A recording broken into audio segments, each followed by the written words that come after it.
সমস্যা আছে। সেই সমস্যাটি হচ্ছে এলাকার মানুষের কর্মসংস্থানের সমস্যা। আমরা সিদ্ধান্ত গ্রহণ করেছি যে ইনশাআল্লাহ বিএনপি সরকার গঠন করলে ঢাকা শহর সহ যেখানে যেখানে বাংলাদেশের যেই বিষয় বিশেষজ্ঞ আছে সেখানে সেই অঞ্চলের উপযুক্ত করে ইনশাআল্লাহ আমরা শিল্প কারখানা গড়ে তুলব, যাতে করে সেই এলাকার মানুষেরা, সেই এলাকার যুবকরা, সেই এলাকার তরুণরা, সেই এলাকার মেয়েরা সেখানে কর্মসংস্থানের ব্যবস্থা করতে পারে।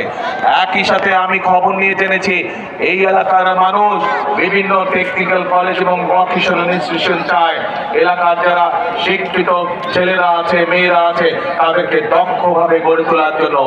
এরই ভিতরে আমরা পরিকল্পনা গ্রহণ করেছি যে বিএনপি ইনশাআল্লাহ সরকার গঠন করলে শুধু ঢাকা 6ই নয়, আমরা সমগ্র বাংলাদেশে পর্যায়ক্রমিকভাবে সব জায়গায়, সব অঞ্চলে, ওই অঞ্চলের উপযোগী করে আমরা ভোকেশনাল ইনস্টিটিউট, টেকনিক্যাল ইনস্টিটিউট, আইটিতে যে আমাদের ছেলেমেয়েরা কাজ করে তাদেরকে বিভিন্ন বিষয়ে ট্রেনিং দেওয়ার জন্য আমরা এই প্রতিষ্ঠানগুলি গড়ে তুলব।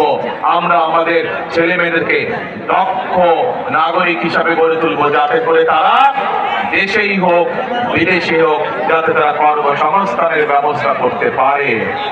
প্রিয় ভাই বোনেরা, আপনাদের নিশ্চয়ই মনে আছে এর আগে যখন দেশনেত্রী বেগম খালেদা জিয়া সরকার পরিচালনার দায়িত্বে ছিলেন তখন এই দেশের মেয়েদেরকে শিক্ষিত করার জন্য উনি একটি পদক্ষেপ নিয়েছিলেন এবং সেটি ছিল ক্লাস 1 থেকে ক্লাস 12 পর্যন্ত মেয়েদের শিক্ষা ব্যবস্থা বিনামূল্যে করে দেওয়া। আমরা সিদ্ধান্ত গ্রহণ করেছি ইনশাআল্লাহ আগামীতে সরকার গঠন করলে আরো উপরের পর্যন্ত, ইউনিভার্সিটি পর্যন্ত, বিভিন্ন পর্যায় পর্যন্ত আমরা মেয়েদের শিক্ষা ব্যবস্থা যে ফ্রি, সেটার আমরা ইনশাআল্লাহ প্রসার ঘটাবো, যাতে আমাদের মেয়েরা, আমাদের দেশের মেয়ে সন্তানরা যাতে বিনামূল্যে আরো উচ্চতর শিক্ষা গ্রহণ করতে পারে বিনামূল্যে, সেই ব্যবস্থা ইনশাআল্লাহ আমরা গ্রহণ করব। শুধু তাই নয়, আমাদের মা বোনদেরকে পাশাপাশি তাদেরকে অর্থনৈতিকভাবে স্বাবলম্বী করে গড়ে তোলার জন্য, সেটি শহরেই হোক গ্রামেই হোক যে জায়গায় হোক না কেন, বিশেষ করে যারা খেটে খাওয়া মানুষ সেই সকল পরিবারের গৃহিণীদেরকে বা মাদেরকে আমরা ফ্যামিলি কার্ড পৌঁছে দিতে চাই।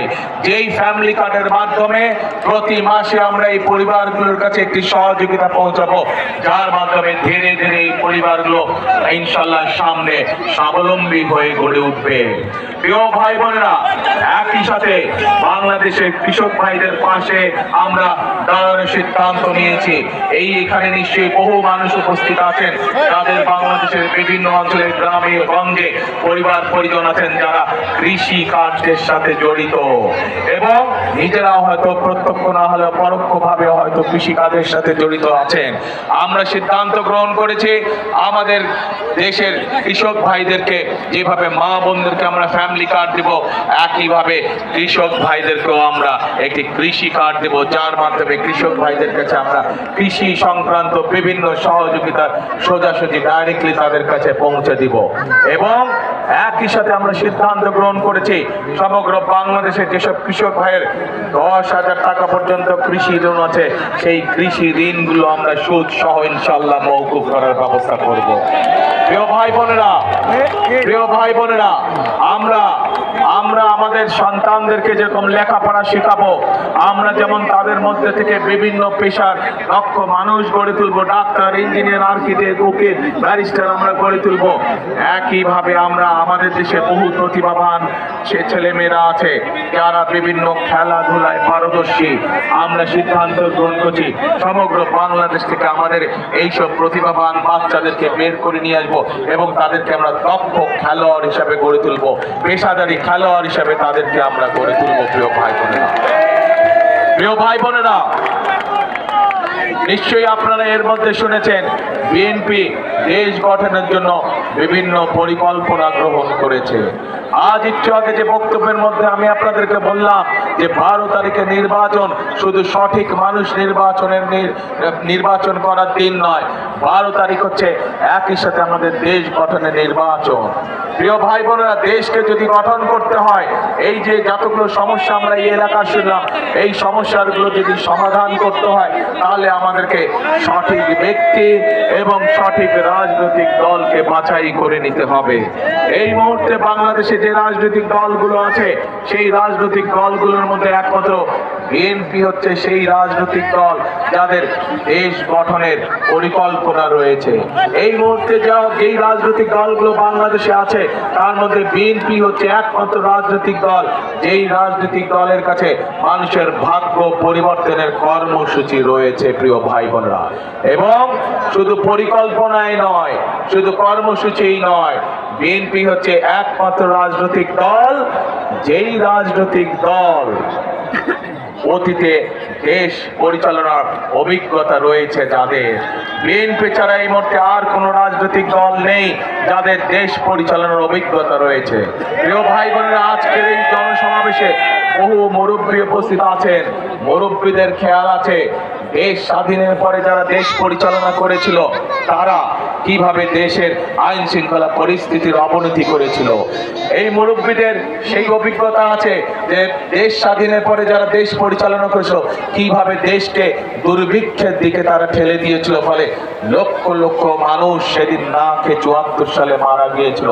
কিন্তু পরবর্তীতে যখন শহীদ রাষ্ট্রপতি জিয়াউর রহমান দেশ পরিচালনার দায়িত্ব পেলেন, উনি শুধু দুর্ভিক্ষের হাত থেকে দেশকে রক্ষা করলেন না, বরং শহীদ রাষ্ট্রপতি জিয়াউর রহমান সেদিন বাংলাদেশে দ্বিগুণ খাদ্য উৎপাদন করেছিলেন, বরং খাদ্য রপ্তানি করা হয়েছিল এই বাংলাদেশ থেকে। শুধু তাই নয়, কঠোর হস্তে শহীদ রাষ্ট্রপতি জিয়াউর রহমান সেদিন বাংলাদেশের আইন শৃঙ্খলাকে রক্ষা করেছিলেন।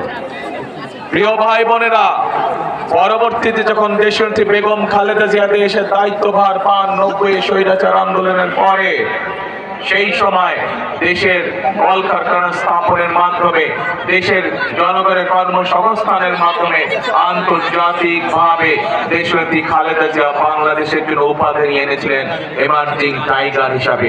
সারা বিশ্ব সেদিন স্বীকার করে নিয়েছিল যে বেগম খালেদা জিয়া, দেশনেত্রী খালেদা জিয়া বাংলাদেশকে অর্থনীতিকে শক্তিশালী ভাবে গড়ে তুলেছিল, বাংলাদেশে কর্মসংস্থানের ব্যবস্থা করেছিল বাংলাদেশের মানুষের জন্য, এবং হাজার হাজার মিল কলকারখানা সেদিন স্থাপিত হয়েছিল বাংলাদেশের এই মাটিতে। শুধু তাই নয় প্রিয় ভাই বোনেরা, ৯৬ সালে যখন যেই স্বৈরাচার ৫ই আগস্ট দেশ ছেড়ে পালিয়ে গিয়েছে, আমরা দেখেছি বিগত ১৬ বছর ধরে বাংলাদেশে মেগা মেগা প্রজেক্ট হয়েছে এবং এই মেগা প্রজেক্টের অন্তরালে মেগা দুর্নীতি স্থান করে নিয়েছিল।